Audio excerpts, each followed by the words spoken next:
करें भारत की उस आवाज को, आओ हम सब नमन करें भारत की उस आवाज को, वंदन व अभिनंदन करें हिंद एक कोकिला ताज को, वंदन व अभिनंदन करें हिंद एक कोकिला ताज को।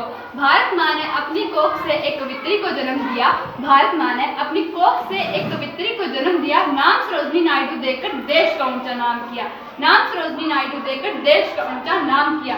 सुप्रभात, मैं अपूर्वा GS टूंडी की छात्रा कक्षा 12वीं की छात्रा हूँ। मैं आपके समक्ष स्वतंत्रता सेनानी सरोजिनी नायडू की भूमिका निभाने जा रही हूँ। जब तक मेरे पास जीवन है, जब तक मेरे पास जीवन है, जब तक मेरे हाथ में खून है, जब तक मेरे पास जीवन है, जब तक मेरे हाथ में खून है, तब तक मैं स्वतंत्रता का कार्य नहीं छोड़ूंगी, तब तक मैं स्वतंत्रता का कार्य नहीं छोड़ूंगी। मैं केवल एक महिला हूँ, केवल एक कवित्री हूँ, लेकिन एक महिला के रूप में मैं तुम्हें विश्वास और साहस के हथियार और दृढ़ता की दाद देती हूँ, और कवित्री के रूप में मैं तुम्हें युद्ध के गीत, ध्वनि और बिगुल की आवाज देती हूँ।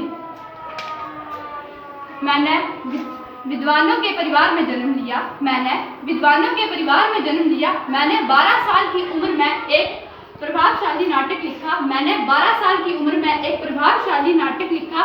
मैंने मद्रास विश्वविद्यालय से पढ़ाई पूरी की, मैंने मद्रास विश्वविद्यालय से पढ़ाई पूरी की। उसके पश्चात मैंने कई सारी देशभक्ति गीताएं, देशभक्ति कविताएं लिखी। इसी दौरान पूरी मातृभूमि में चीज़ें बदल रही थी, इसी दौरान पूरी मातृभूमि में चीज़ें बदल रही थी, जिसके लिए मैं आगे बढ़ी। बंगाल विभाजन बहुत अन्यायपूर्ण था, बंगाल विभाजन बहुत अन्यायपूर्ण था, जिसके लिए मैं लड़ी, और इसी घटना के साथ मेरी यात्रा शुरू हुई। अन्याय के खिलाफ लड़ने के लिए चाहे मैं कहीं भी रहूं, अन्याय के खिलाफ लड़ने के लिए चाहे मैं कहीं भी रहूं, हमेशा तैयार रहूंगी, हमेशा तैयार रहूंगी। मैंने अहिंसा के लिए शक्तिशाली उपकरणों को अपना हथियार बनाया, मैंने अहिंसा के लिए शक्तिशाली उपकरणों को अपना हथियार बनाया। चंपारण से लेकर दांडी तक मेरी उपस्थिति ने लड़ाई को गति दी।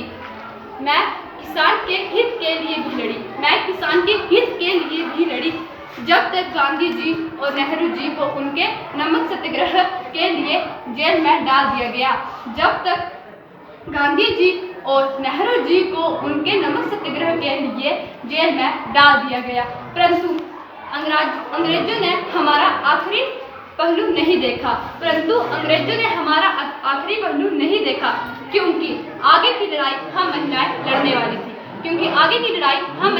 लड़ने वाली थी, मैंने विद्रोह की ऐसी लहर बनाई, जिसे दबाना असंभव था। भारत छोड़ो आंदोलन के लिए हमारी लड़ाई विकसित हुई, भारत छोड़ो आंदोलन के लिए हमारी लड़ाई विकसित हुई। मैंने अपनी लड़ाई खुद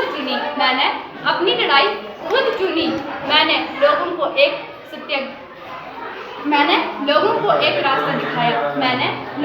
रास्ता दिखाया, एक उज्जवल दिन के लिए, जिसे लोग आज स्वतंत्रता दिवस के रूप में मनाते हैं, मैंने स्वतंत्रता संग्राम की लड़ाई बहादुरी से लड़ी, मैंने महिलाओं को उनका हक दिलवाया, भारत मेरा देश है, स्वतंत्रता हमारा अधिकार है, यही सबको याद दिलाना है, अपने तिरंगे को ऊंची शान से लहराना है, जय हिंद, जय भारत।